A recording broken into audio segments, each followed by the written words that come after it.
Welcome, everybody. I'm Simon MacDonald, Master of Christ, and welcome to the 2026 Charlie Kennel lecture series on climate and sustainability. Charlie is one of the most valued members of our community. He's been supporting work like this for well over a decade. And there's a particular reason why I'm being so warm about him, because I hope he's listening. Charlie and Ellen live in San Diego, California, and that is no barrier to their participation, especially as it's now after 8 o'clock in the morning there. Anyway, welcome. There's also an opportunity to tell you that this event is being recorded and live streamed. And now I have your attention, I can also mention that this is the first of 2 lectures this year. The second is on the 19th of March and is going to be delivered by Rich Wilson, from multilateralism to people power or something. I apologize to Rich in advance, but you get the drift. It's going from big and organized to small and individual, and he will talk about that. But today we have Becky Willis, Professor Becky Willis, who has been a professor of Manchester University since Monday this week. Before that, she was 10 years in the University of Lancaster. I know very little about Becky, apart from that she's absolutely fantastic, because this is what everybody who knows her has already told me about her. And she's going to be in charge for the next period. And I warn you in advance that her idea of Q&A is different from the standard. So prepare to talk to each other before asking questions. But before that, please greet Professor Becky Willis.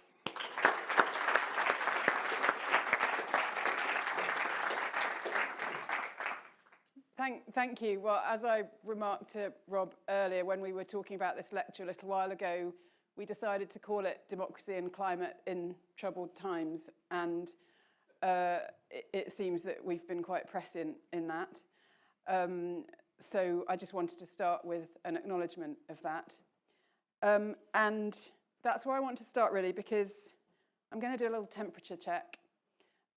Not a climate temperature check, because we know the answer to that we're currently about 1.5 degrees of warming beyond pre-industrial levels. And I am taking the liberty of assuming that you know the climate situation that we're in. But I want to start with a temperature check of all of you. So 2 questions for you. Please do talk to the person next to you or behind you. And also, if you have a phone, scan that QR code and answer 2 questions. Which word best describes current UK politics? I thought of adding and geopolitics, but we'll stay with the UK. And also, how do you deal with this? What are your coping strategies? Again, 1 word, but you can have as many 1 words as you want. And I do encourage you to share your word with the person next to you and just sort of take each other's temperature as well. I'll give you a minute or 2.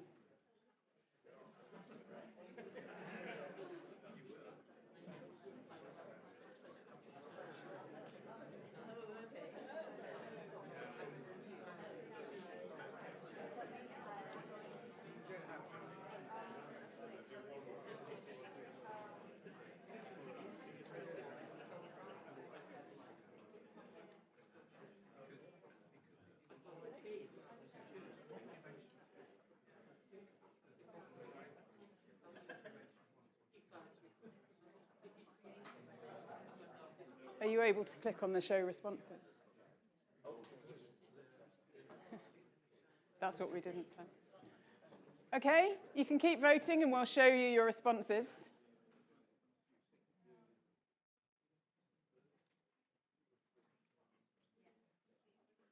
Frustrating, polarized, chaotic, depressed, and directionless. Cynical, inadequate, leaderless. Okay. You can keep voting.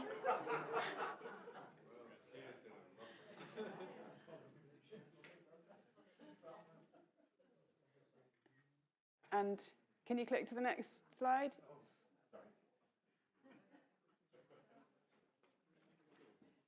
What do you do to try?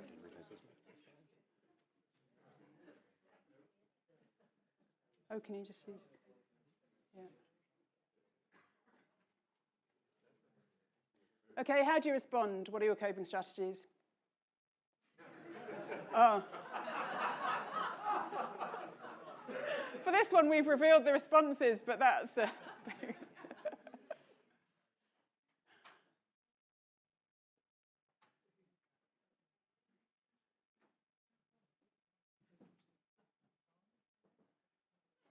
Okay, I'll give it a few seconds more. Very interesting difference between switch off and engage. Great.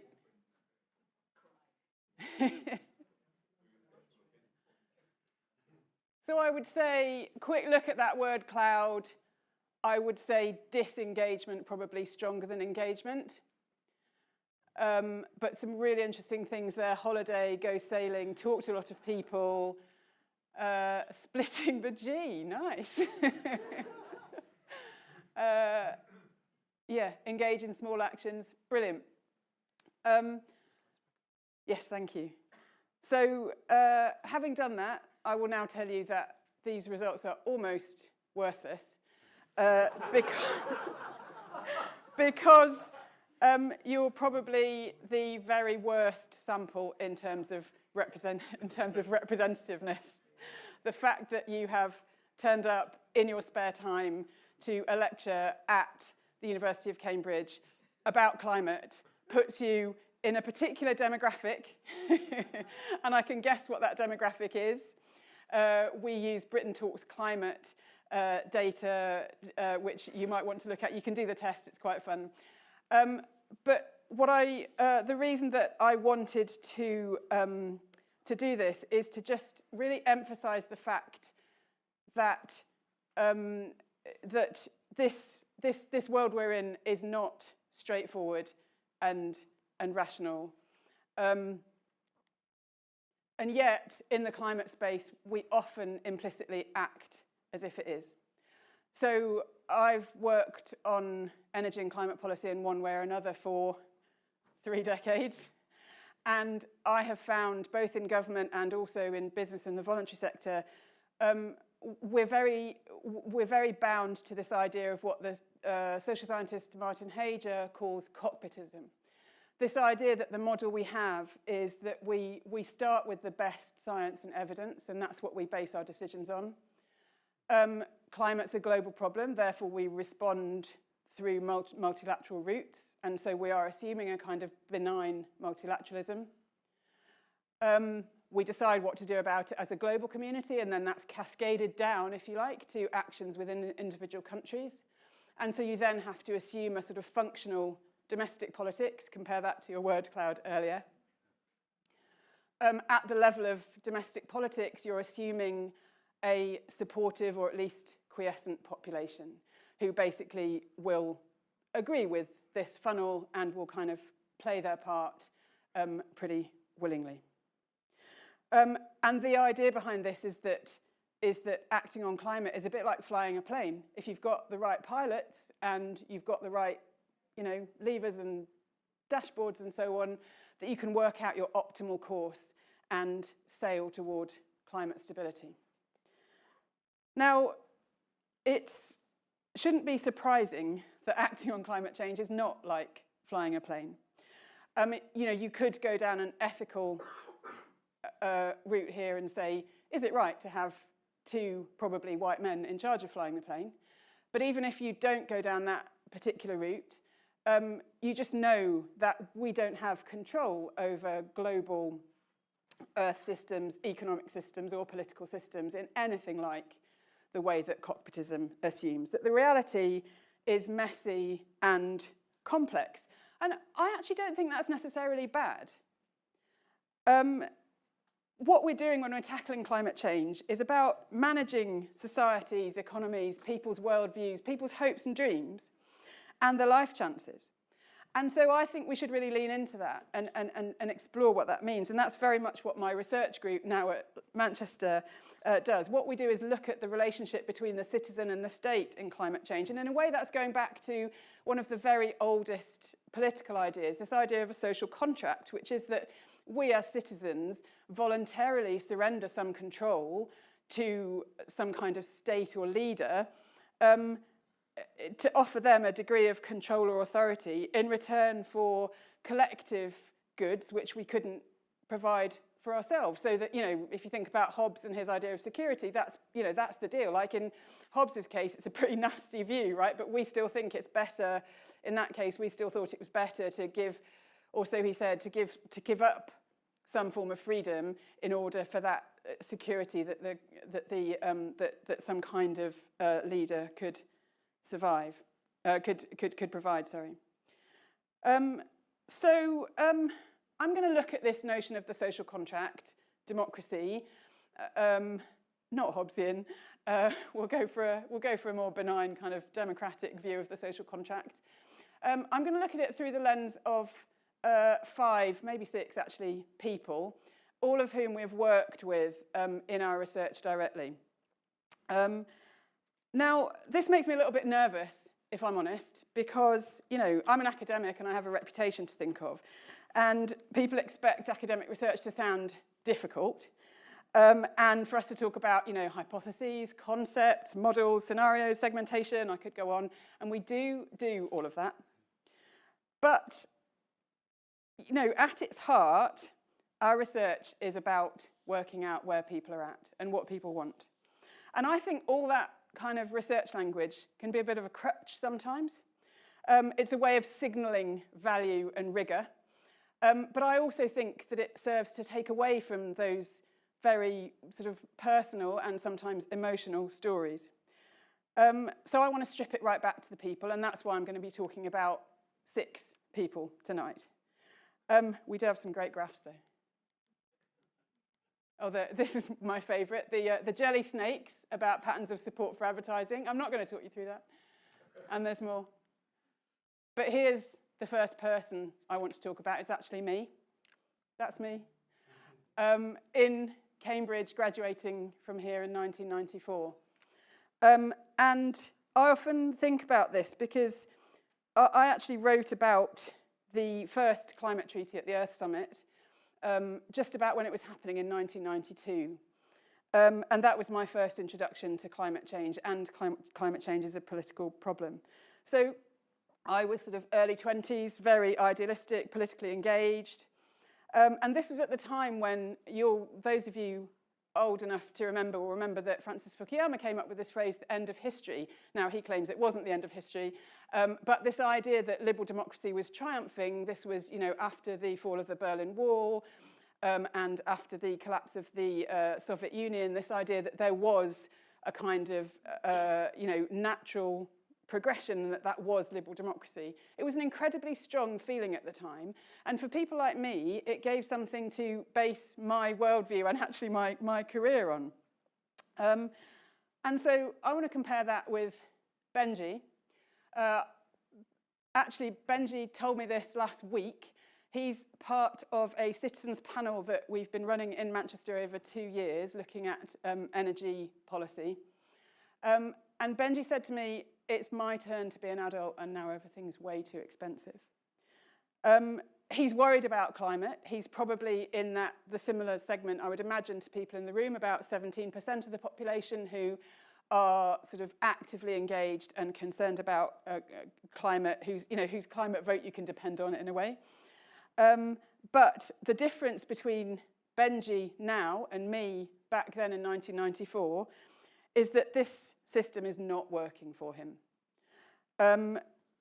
It was eerie, like this was literally last week. I was talking to Benji, and then just a day later, Hannah Spencer was elected for the Green Party in Gorton and Denton.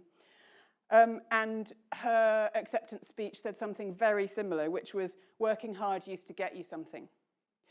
And I mean, her victory is pro-climate compared to the second place party Reform, but actually, like I think, a lot of the, like reform, there's a very, very strong anti-system element to that vote.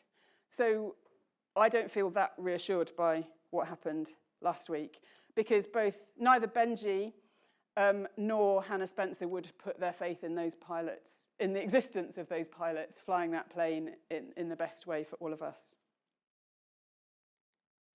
So now I want to head further north to West Cumbria, and I'm relying here on some ethnographic work done by my colleague Pancho Lewis. When there was a new coal mine proposed off the Cumbrian coast, there was actually plenty of local support for this mine, and he spent a few years finding out why and what that support looked like.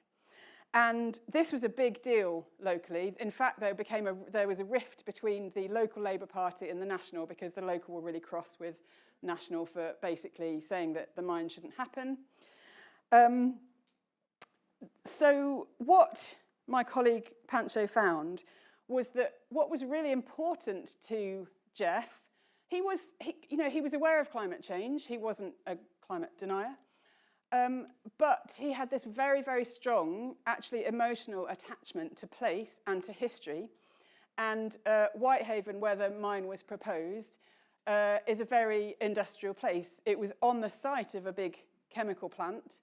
Sellafields just down the coast, and there's also a coal mining history, and you can see this is some of the old coal workings. The new mining company very deliberately put their HQ in this mining museum to explicitly pull out that connection. And so what Pancho found was this, what he called reattachment to fossil fuels at a time when we're pulling back from them. The very act of pulling back, he said, actually made people reattach. They knew, because their grandfathers had done it, that working in mines is a messy and dirty and unhealthy business. And yet there was this kind of element of nostalgia and security about it, which was really important locally. Now, I met Jeff because Pancho organised a kind of conversation session in a local cafe. And, you know, speaking face to face, I really warmed to him. I know a lot of people like him. I live a little bit further south in Cumbria, and, you know, I encounter a lot of people like that. And, you know, I understood where he was coming from. And I understood the level of support for that mine. And it was very different compared with, you know, what you might, the kind of rhetoric that you might pick up from some of the anti-mine campaigns. Now, don't get me wrong, like, I did a lot of work, I provided a lot of expert evidence, or actually marshalled expert evidence from other people into the public inquiry around this coal mine to make sure that it didn't happen, because I don't see it as compatible with our carbon targets. In fact, pretty objectively not compatible with our climate targets. So, you know, I fundamentally disagreed with Jeff that we should do the mine, and I told him that when we spoke, and yet we still found this connection around place and history. And there are similar findings as well from my colleague Rachel Coxcoon, whose sort of subject area was rural communities, and she particularly looked at the views and aspirations of right-of-centre rural voters. And again, she found that the sticking point wasn't necessarily whether people wanted action on climate change or not, but how that felt in their local place, and how that felt when there were proposals for pylons or when land use was changing.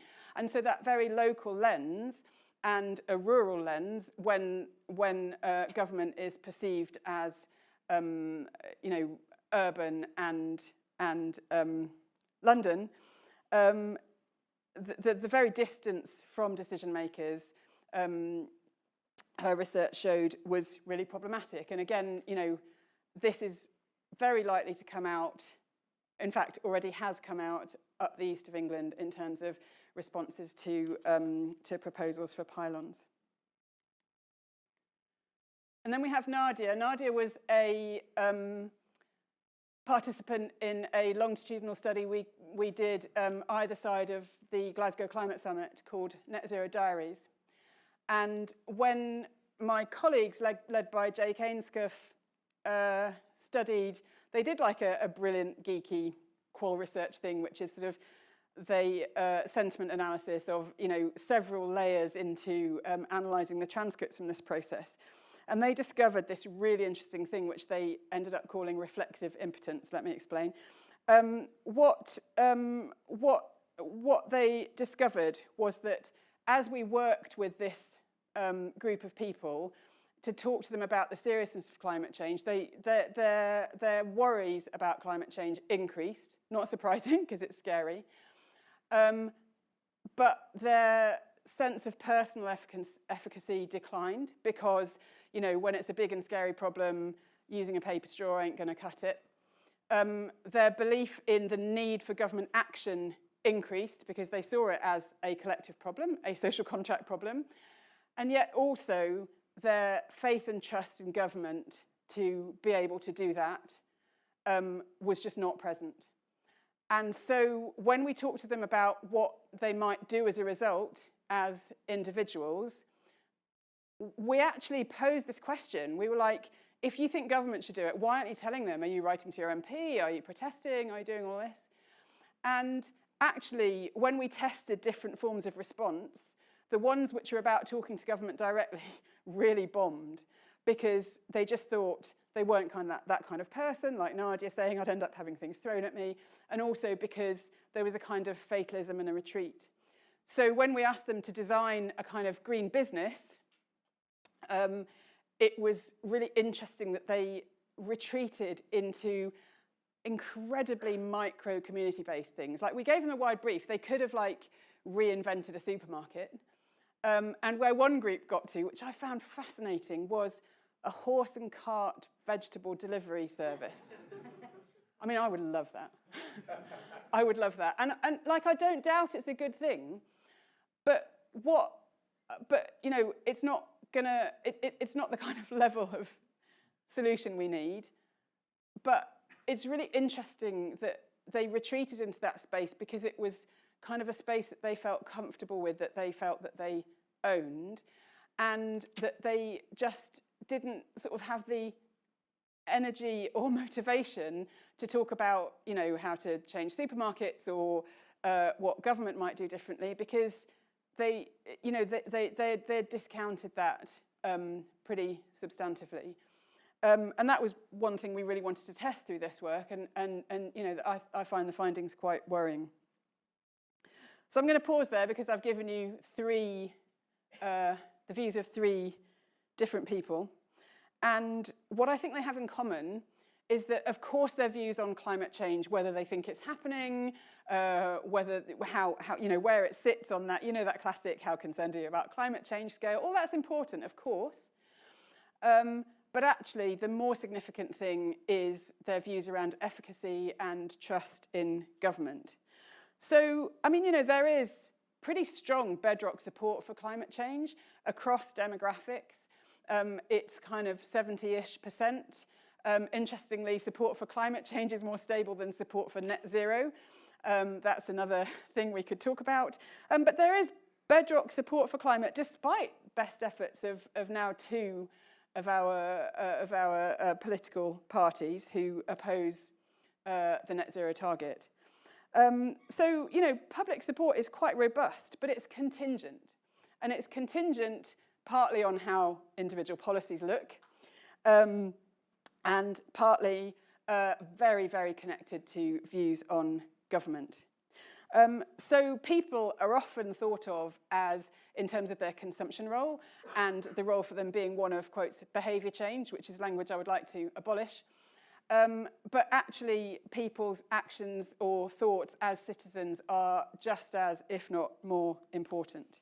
So with that in mind, my last two people are on the other side of the social contract conversation, a politician and a civil servant, both of whom we have also studied. So here's Alan. Here's a backbench politician. His constituency contains pockets of significant deprivation. And my colleague Steve Westlake interviewed him and colleagues following up a data set of interviews with politicians that I did a few years ago. And for Alan, he's he knows that the climate is a thing, and also he doesn't feel that he has the bandwidth for it. So there's loads going on, and it's not what he spends his time on. The really interesting thing about Alan is that he has this sort of he has this focus towards what he calls pragmatism. So he contrasts that with increasingly hysterical, his words not mine, views about climate. And when he's contrasting pragmatism with hysteria, he actually recruits climate science in the pragmatism camp, which I find really interesting, because if you look at climate science, it says do a lot of things very fast right now, and that is not how Alan's presenting it or the message he's picking up. So it's a kind of steady as she goes thing, and over the course of our work with MPs, we've seen it shift from a kind of, you know, yeah, I'm not really thinking about it, towards this kind of pragmatism view, because that is seen as the kind of best way of countering this hysteria and perhaps also countering opposition. But the other thing that you do get with Alan and politicians like him is this idea of a perception gap, that he actually underestimates that sort of bedrock public support for climate that I was talking about. And there's really good stats on the Climate Barometer website if you want to have a look about some polling data about perception gaps. So politicians significantly underestimate public support for wind farms, for example, and they massively overestimate levels of opposition. And it's a pretty consistent finding, this perception gap. And it also bleeds through into the policy-making space. So my last person is Mika. She is a civil servant. She was interviewed by my colleague Leah Flattery. I told you this was a team effort.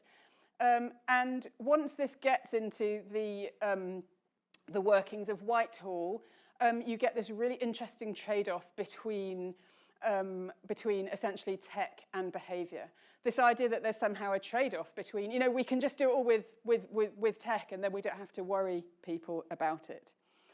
And like MPs, that comes out because of a sort of perception gap, that there is not a lot of confidence about people's willingness to do what they call behaviour change.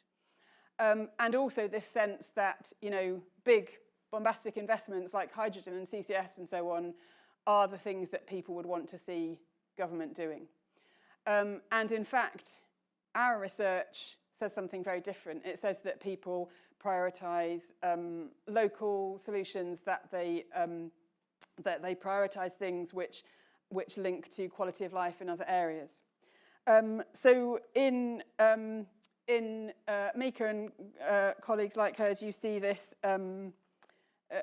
You also see this different form of sort of perception gap. So what you see when you look at both sides of that social contract, which is, you know, the foundation of our democracy, is a lot of misunderstanding. You know, you see misunderstanding about the potential role of government from people, and you see this perception gap where policymakers and politicians don't have a good sense of what people want. So you'll be very pleased to know that I have some things that could be done about that. This picture here is Climate Assembly UK, which I was involved in organising back in 2020. It was one of the first national citizens assemblies, on climate change. It was organised by 6 select committees in the House of Commons. And over the course of 4 weekends, interrupted by COVID, we had a discussion with 100 representatively selected representatives of the population as a whole in terms of different demographic measures, and we introduced them to the science of climate change, what could be done about it, the carbon budgeting process, and asked them how they thought we should respond. And the fundamental thing that came out of Climate Assembly UK, I think, for me, rather than the actual recommendations, although they are really interesting to read, is that Climate Assembly UK was a sort of microcosm of what the national conversation for 70 million could be like. Because what we did with those participants is talked honestly and openly about the scale of the challenge. And we also we also talked about the different ways that we could approach this challenge, and we asked them for their comments on how that fitted with their aspirations and their own life situations. And as part of that, we learned from their lived experience about what might work and not work for them. So this is kind of a model of how things could be. So I'm not necessarily saying by this that you should make all your decisions through citizens' assemblies.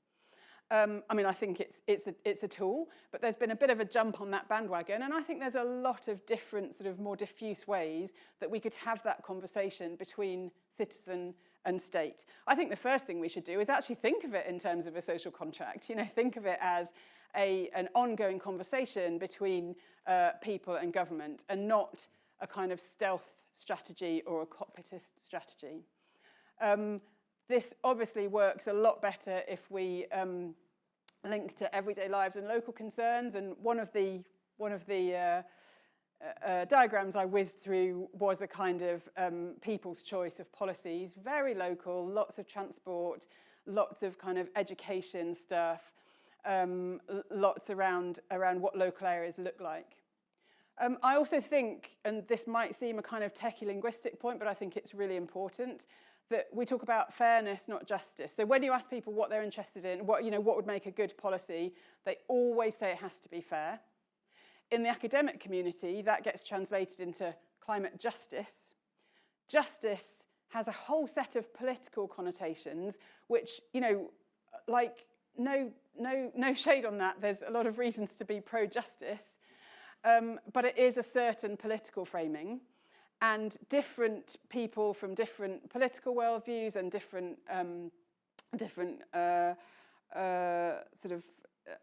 cultural and geographical places will have different ideas of fairness, which may or may not be justice related. So fairness depending on a kind of sense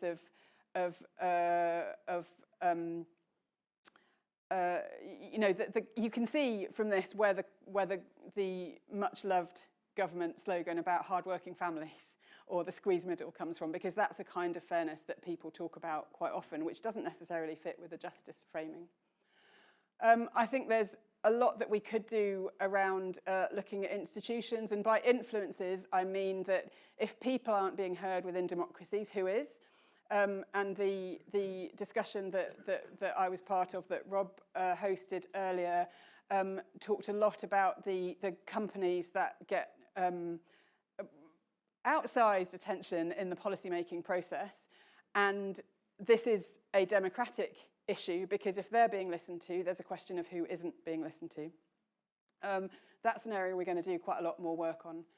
And lastly, I think there's a huge amount that you can do around what we loosely term democratic innovation.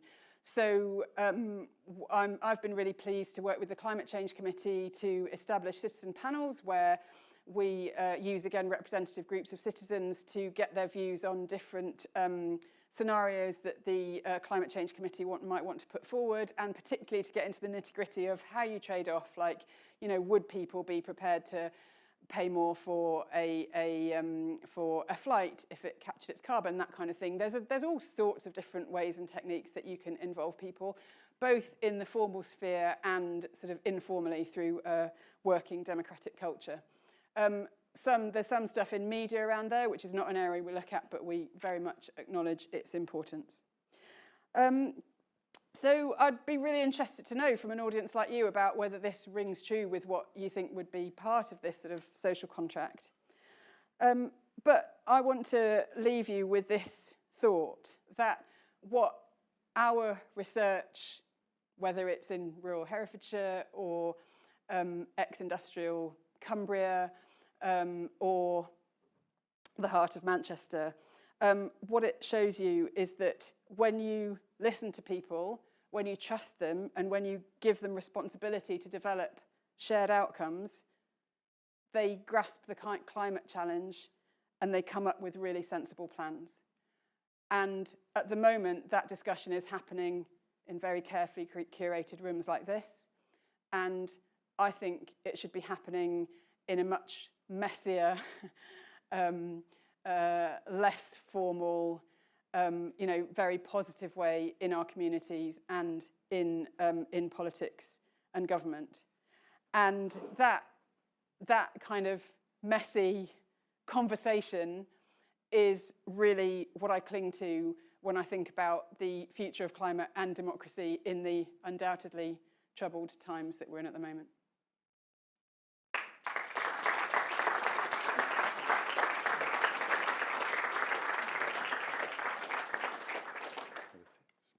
Right. So, thank you very much, Becky. Do you want to prime the audience, or should we get going with questions straight away? Oh, it's up to you. We could ask people to share reactions with a neighbour. We could. I mean, we will. I look at this gathering, and it's quite divided, if I may say. There's some people who are, shall we say, very established, and others who are young. And generally at this point, the established rather than the young are heard. So if we could just have a little bit of consulting with your neighbours about questions you'd like to ask. So I'll give you sort of 30 seconds. And your question will have a much better chance of you know, the chairman alighting on it if it comes from the mouth of someone under the age of 40. So there is your challenge right now. So, so you influence each other. Influence each other.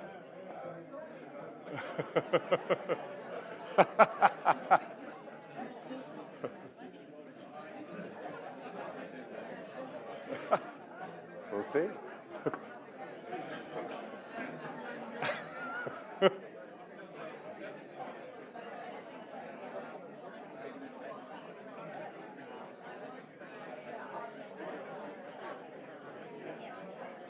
That's a good hubbub. Do you think? Oh. Yeah. Okay. That's enough of enjoying yourself. So for the first question, the first 2 or 3 questions, hands please, hands please. And the other thing that will help a lot is if it's a female hand that's being raised. I know this is, I've got 2 young men, any young women? Ah, 1 young woman. You know who I mean. And there's a microphone coming to you in a sort of pinkish top. 2 in, that's it. And the second question will come from the man in front of you. So you go first. Hi, thank you so much for the enlightening talk. My name is Aditi, and I'm a PhD researcher here in chemical engineering, and I work in CCS. So I had a question for you, since you mentioned that public basically thinks of solutions that are more local rather than global because of their lack of trust in the government. I wonder with CCS, because the DESNIS has a cluster-based approach to having different regions focused at CCS, and then using that as an opportunity to create new industry, have more revenue generation through more jobs. So how do you think the common public would respond to an idea like that? Hold that thought. If you pass the microphone to the man in front of you. 2 long questions, I'm sorry. So context, I work at Ofgem, but I'm in my spare time working on a kind of deliberative democracy polling project. And I'd love to understand how you, in the context of some of the questions around energy and the environment, which are really complex trade-offs, and often very complex economic versus social versus cultural trade-offs, how do you think about, how did you do that when you're trying to do your democratic innovation, going into communities and speaking through this stuff? And how do you get them to think through those challenges beyond the kind of, okay, I like climate and stuff. How do you really get into the details and then pull that through to something around policy? I think they're big questions. So have a go with those 2. Okay, so for CCS, for those non-climate geeks, carbon capture and storage, taking it out of the atmosphere and putting it underground. I mean, there's pretty strong public opinion data on this, that people are very wary of engineered removals and very supportive of what natural approaches. I'm hesitating a bit on the language, but a lot of love for tree planting.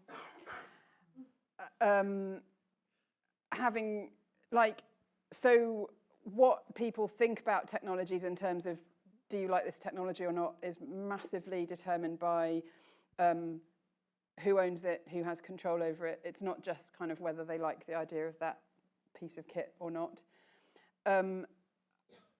I think that, I don't know if this work has been done, but given that engineered removals are part of just about every official, at least, pathway to net zero, I would say, and to an extent this is happening, that the kinds of communities like Jeff's that have an industrial tradition and that are essentially used to, big factories doing, big techie things, would be a really good host for that. But when we've worked on, so in the Manchester panel that I was talking about, we did cover carbon removals, and they, which is in a way the answer to the second question, there was kind of grudging support that they might be needed. But I think that their comment would be that they would want more focus on energy demand reduction and also on renewables, and that if, to the extent that you could trade those three things off, demand reduction, renewables, and CCS, CCS would be the kind of third in that list. You can't trade them off; you need them all. But that was an idea of public positions. On the second point, I mean, I can answer that at a kind of methodological level, and say that we've done, in various pieces of work, we have tried to get people to make quite difficult trade-offs, and they can do it. So that one I was talking about, where you actually say, okay, in an energy scenario to 2050, do you want to see more, or you've got to get the carbon out of the system. That's your challenge. Do you want to do it through more or less of these buckets? And so you force people not to say, oh no, I don't like that either, I don't want any of it. You actually force the choice. You get some grumbling, you absolutely deal with that grumbling and you hear it, but you also force the trade-off.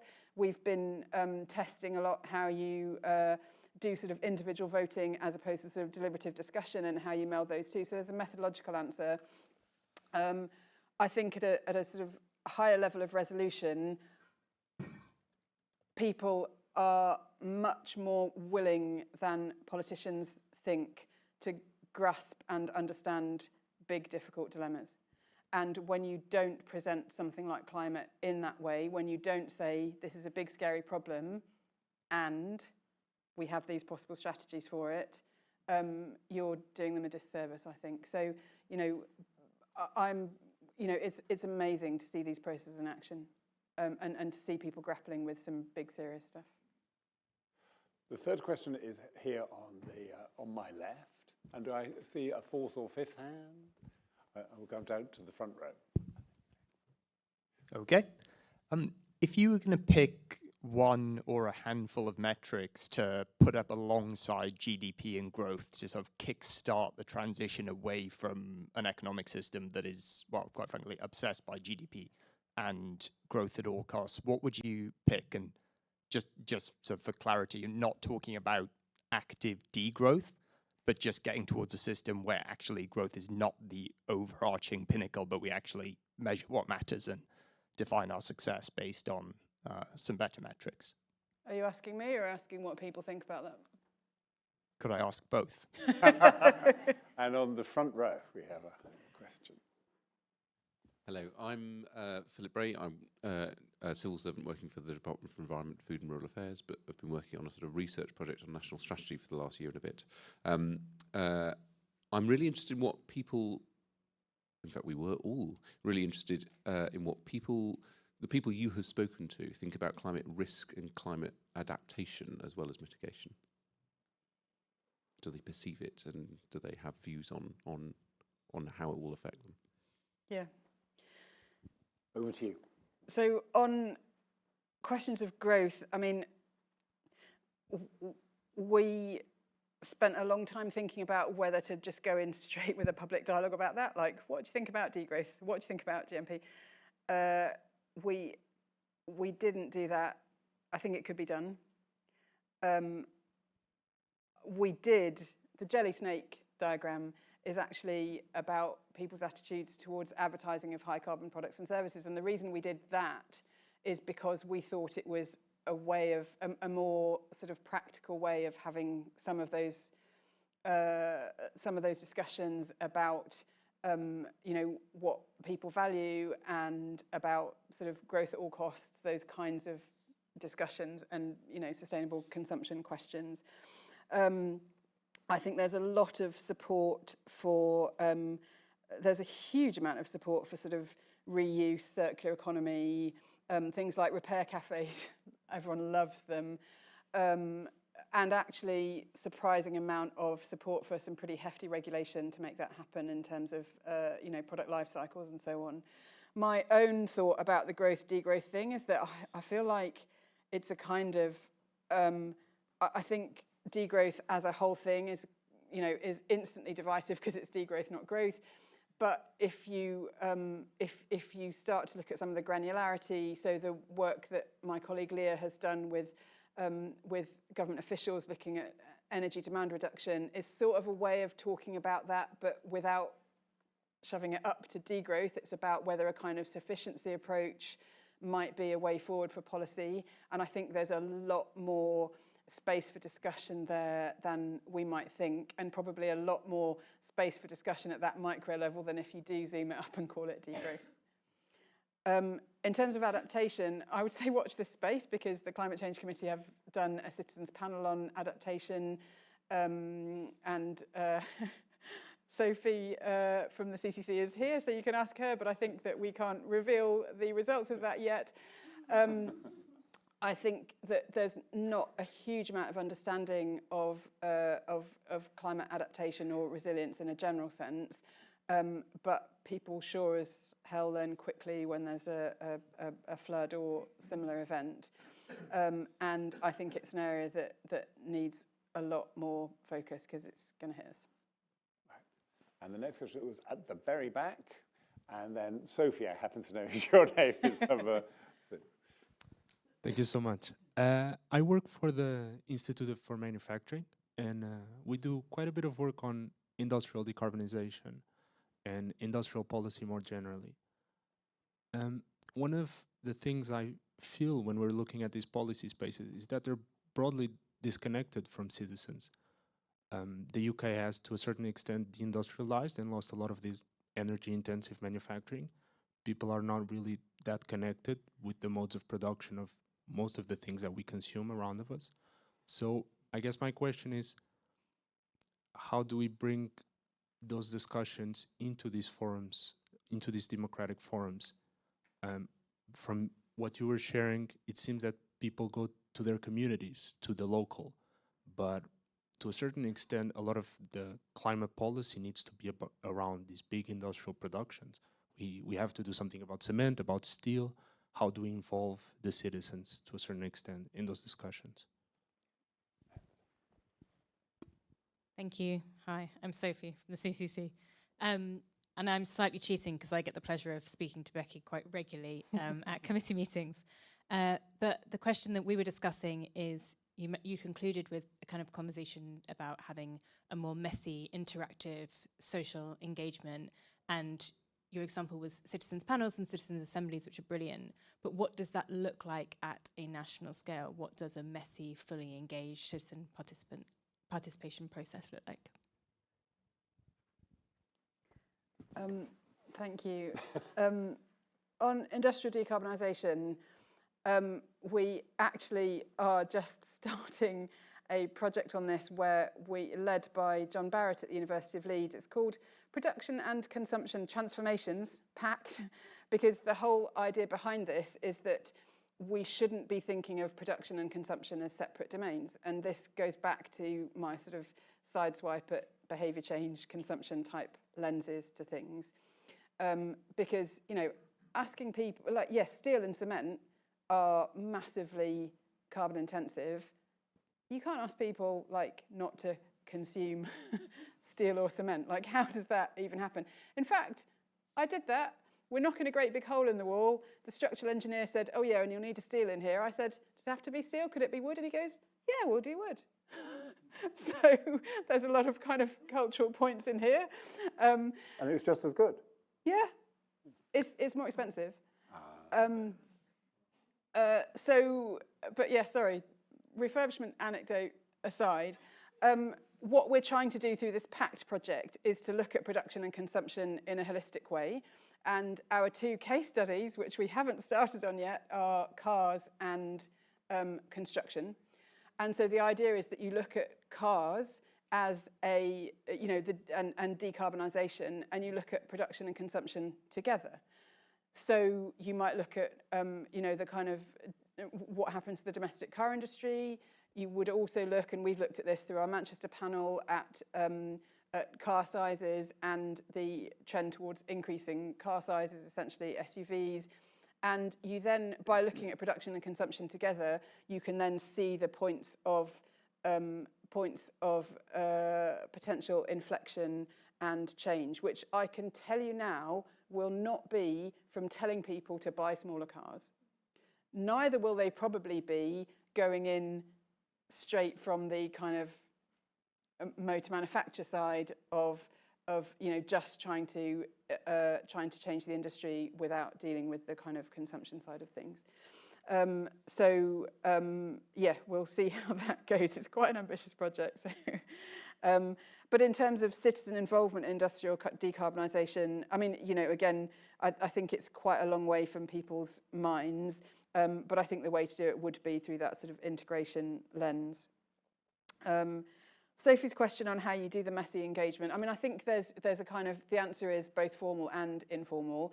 In a formal sense, I do think that there's a lot more that could be done to set up formal mechanisms. So like the CCC's citizen panels, we've called for a sort of permanent citizens' assembly on climate, which would link in somehow, there's various models, which would link into the carbon budgeting process so that you got that citizen voice on tap through the process of carbon budget setting.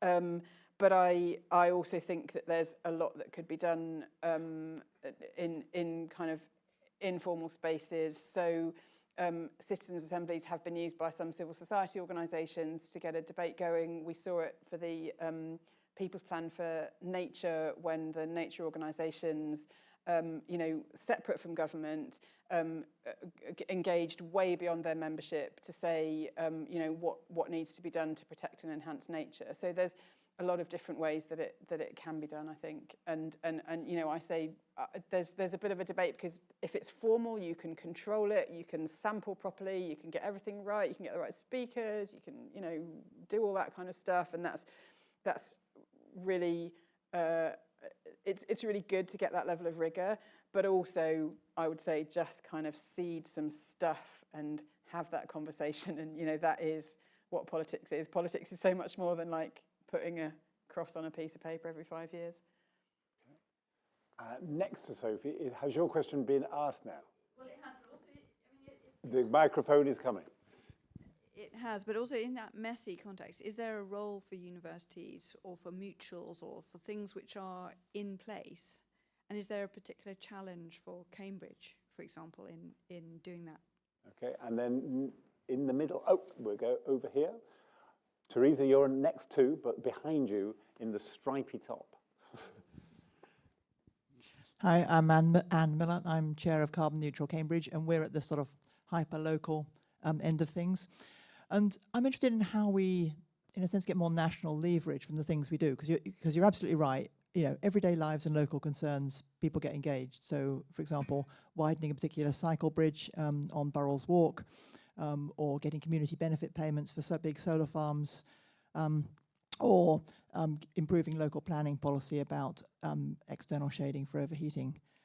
And we get some wins, but it would be lovely to feel that somehow we were getting more leverage at national level. So any thoughts on how to do that? Back with you. Okay.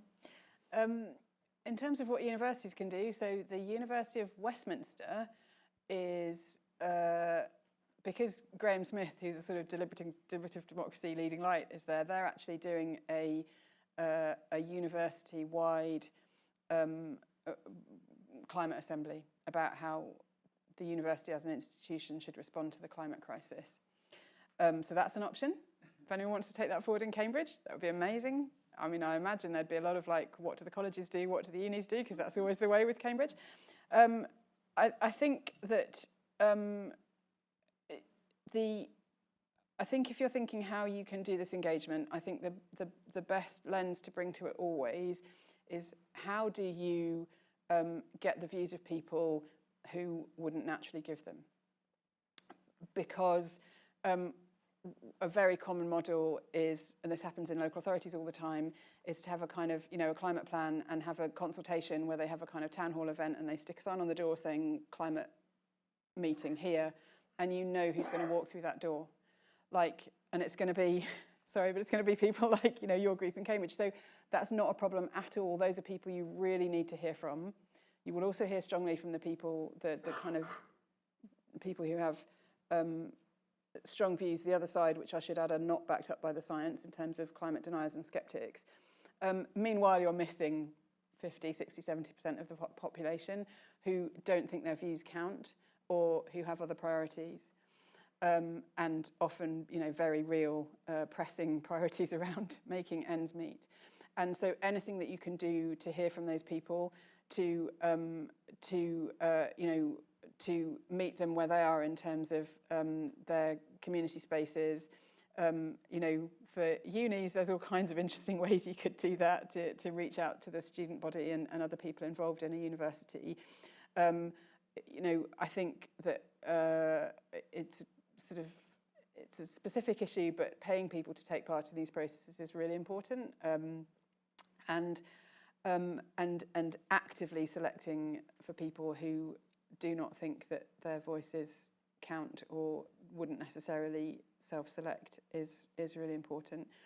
In terms of the second question about getting national leverage, I think that I'm not going to answer this to your satisfaction, but I mean, I am amazed that climate policy is still so national and that local areas don't have their own targets or responsibilities. And it would be a popular thing. There's been, it's like in every report ever written by any select committee that should happen, and it hasn't happened. And I think if that happened, then local groups would have a more natural way in. But I think a really good example of where grassroots action has resulted in significant change is around community energy, which is something I was involved in sort of a few years ago, and projects, set up by organisations like yours, where local communities might own, a solar arrays or a wind farm or something, and that idea, although often fought by renewables developers, which we can discuss, I don't think the industry have put themselves in a brilliant position there. It has been more and more accepted and is in fact embedded in Great British Energy, which was, one of the Labour government's kind of, I think, more successful sort of manifesto commitments are now actually happening. So that's been a brilliant example of local action becoming, becoming pretty mainstream, and I can't remember the amount, is it billions anyway, being now invested in, you'll know the figure. 8 billion, there you go. Yeah. So Teresa has the next microphone, and then the man here, and you'll be the first of the next group. Thanks very much, Becky. Teresa Marto, behavioural scientist. So unsurprising that I'd like you to say a little bit more about your desire to ban the term behaviour change.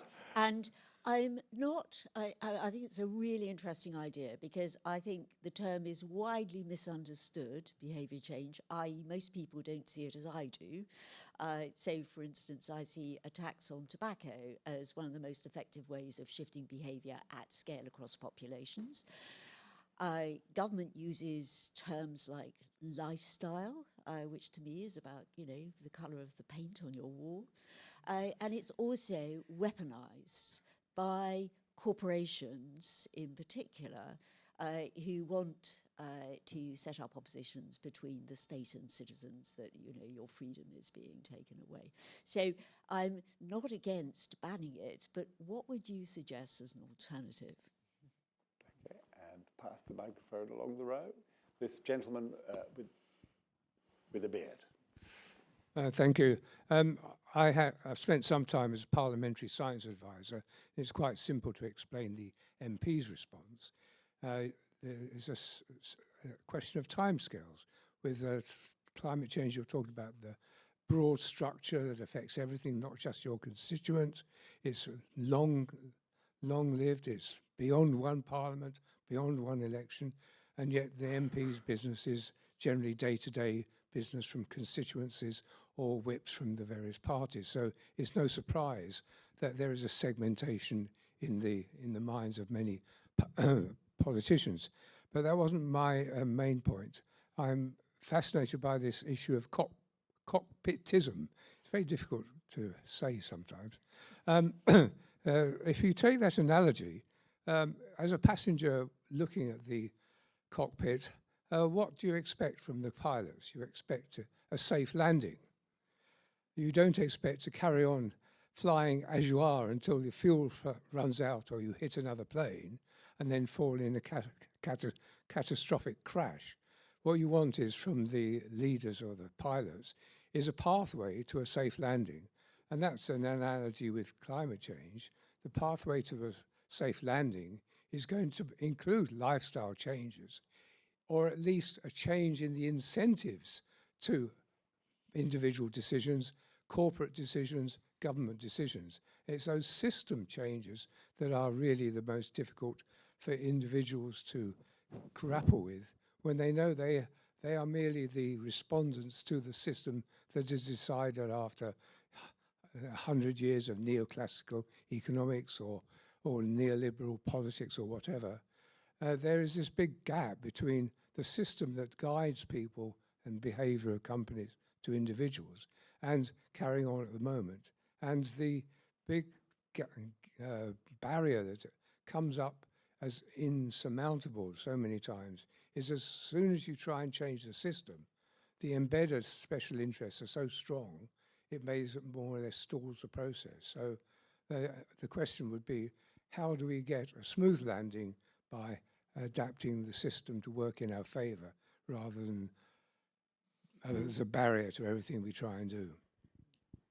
I mean, I think there's a strong connection between those two questions, isn't there? I mean, Teresa, on behaviour change, I mean, let's take this up, but I think I've become more vocal in my opposition to that language for exactly the reason that you say, that it is pitched as, you know, choice between product A and product B, and how that hits. Yes, that it's how that hits at the level of individuals. I just think it's people are not the problem. You know, what would I use instead? I mean, I'm grappling with that, and actually I'm trying to write a kind of like what's wrong with behaviour change piece at the moment. I think social change. I think public engagement. I think it's different in different uses. The bottom line is, the idea that we have somehow fallen back on behaviour change as the kind of acceptable face of talking about what people should be doing is really problematic, because it puts the burden on individuals and it politicises it. So sorry that I feel like that was not a very coherent reply, but it's literally because this is what I'm writing in my head at the moment, which is what happens, I think, when you go into the academic sphere. And in terms of times, I'm going to, the second question, I'm going to elide your comment about MPs and timescales with the kind of cockpit analogy, because I'm really influenced by the work of the political theorist Michael Saywood and his notion of representation as essentially a kind of, sorry, this is all about academic, but a constructivist take on representation. He has this idea of a representative claim, whereby what you have to do if you're representing someone, for example, if you are an elected politician, is that you have to make your claim you have to make your claim to representation. So you have to say, I'm your MP, and in doing X, Y, or Z, I'm representing your interests. If you take that model, which I think is a very plausible one, you are absolutely at liberty to say, I'm your MP, and I think we should, I am taking a climate leadership role because it is in our collective best interests, and I'm doing this in ways that benefit you as individuals in terms of improved health, transport, whatever. And I don't buy the timescale argument, because I think that there are lots of ways in which you can hold a long-term challenge and short-term solutions in your head and in a strategy. In fact, that was the discussion we were having earlier. You can do both things at once. And that is what is needed to do this kind of safe landing. Now, I think a debate we've had as a research group is, the kind of strapline that we always fall back on is more democracy, not less, being what you need. And, we've had this kind of dark night of the soul thing where it's like, yeah, but if you could have a benign dictator, if you could, would you have one?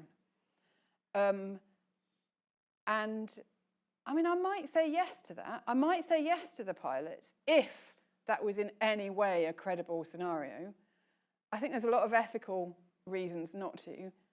But the fact is that just is not the world we live in. And in fact, if you look at all the data on the response of democracies and authoritarian regimes to climate, it does not look good. It doesn't look brilliant for democracies, but it looks a lot worse for authoritarian regimes.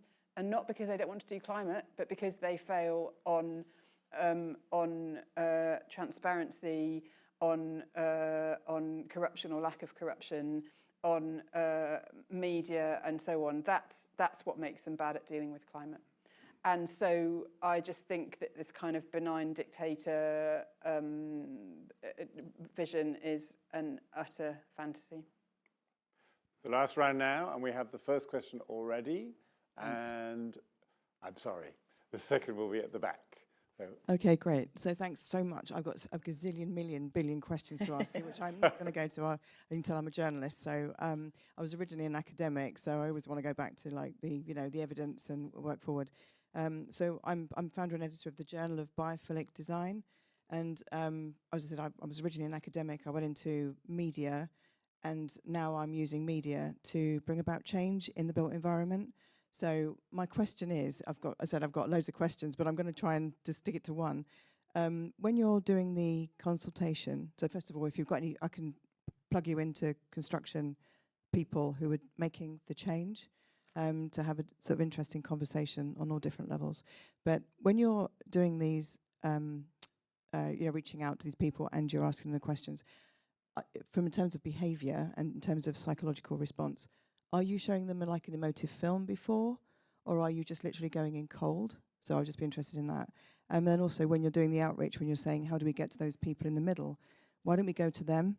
Like, where are they hanging out? So are they hanging out in pubs? And how do we activate that? So do you know what I mean? To try and use, that's the media brain. It's like, where are they? Because obviously, and also can we control, that's why we're an independent press, to be fair, because we know who controls the media, but we're not going there. So anyway. And at the back, please.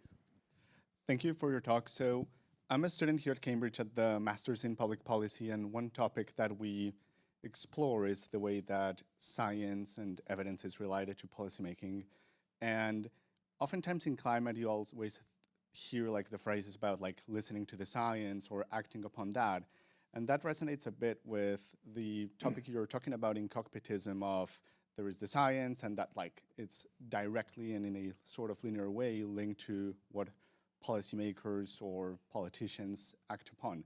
So in this perspective, more on the social contract, on citizen assemblies, on local action, what could be a better or an alternative model of the relation between scientists, scientific evidence, and overall like scientific institutions like academia or the IPCC or whatnot, like for those to engage with policymaking and inform decisions in a say like cockpitism way?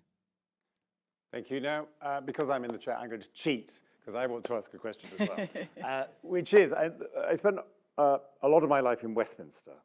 And right now in Westminster, there's a huge focus on the defense budget. The economy is not growing, to speak of. I dare say this week is not helping at all. So the money, everyone agrees we need more on defense. And the only two sources that are discussed are the welfare budget and the net zero target date. Pushing that further out apparently would save a lot of money. What do you have to say about that? So you have 3 questions to finish. I mean, just, tiny points. Do we show them an emotive film? No, but we do sort of explain the full implications of climate science and impacts. We are very aware of our of our responsibility to participants, especially in something like, I've still got that picture, Climate Assembly UK. It can be quite an overwhelming topic. There's quite a lot of work done to sort of support people in that. I think it doesn't always land because people have so much going on in their lives anyway. So we've actually sometimes used a kind of quiet space where people can go if they're, feeling that the conversation's really difficult. People have tended to use that space because it's a really difficult time for them personally and that they're going through something. And actually we have people in that room who they end up talking about their, particular life situation rather than the climate threat. And I find that that is material to the discussion, right? People have a lot going on in their lives. I think that more generally, emotions are massively underplayed in the climate debate, both in terms of the emotional reaction and, you do feel it. I feel it when I sit through the science presentations, but also, so an emotional reaction to climate impacts, but also like some of the work that was done in West Cumbria by my colleague Pancho, he actually talks a lot about emotion and attachment in terms of people's attachment to place and industries and, oil and gas and coal. There are strong emotional attachments to things like that that don't get talked about a lot. And that's, one of the reasons why I wanted to talk about people and not numbers. In terms of the point about what we do with the science, what role the science plays in this, I mean that, I would never want to be interpreted as saying that the science and also policy evidence about what works and doesn't work isn't absolutely crucial. That is the absolute bedrock, and thank goodness for the IPCC, and also the evidence that we have on what policies work and don't work. That absolutely should be front and centre of our response. But evidence about what works for people is also evidence, and it's evidence that is routinely ignored in the policymaking process. And so, the way that we've talked with the Climate Change Committee, for example, about this is that, we tend to be very good in the governance space about getting really good, models and data and scenarios and so on, and that, citizens panel is essentially a different form of data. So let's use it and think of it in that way. And how do I answer your question? I mean, let me stick with the cost point. The CCC has said that the cost of the of achieving net zero is a sort of vanishingly small proportion of GDP, and then how that stacks up against the costs of not taking action, and also the co-benefits that you get from interventions like warmer homes and better diets and so on. Obviously, it depends how you cut the numbers, but whichever way you cut them, the outcomes in cost terms are pretty positive, and overwhelmingly positive if you add in the costs of not acting. Does that help a particular department find a budget? No. Okay. Well, the answer to your question to me is compellingly, and I will use your answer this week. Anyway, so I hope you agree we've had a great talk and great Q&A, and Becky's going to stay, I hope, because there's a reception outside now. So we thank all the audience online who will now leave us, and in the room we thank Professor Becky Willis.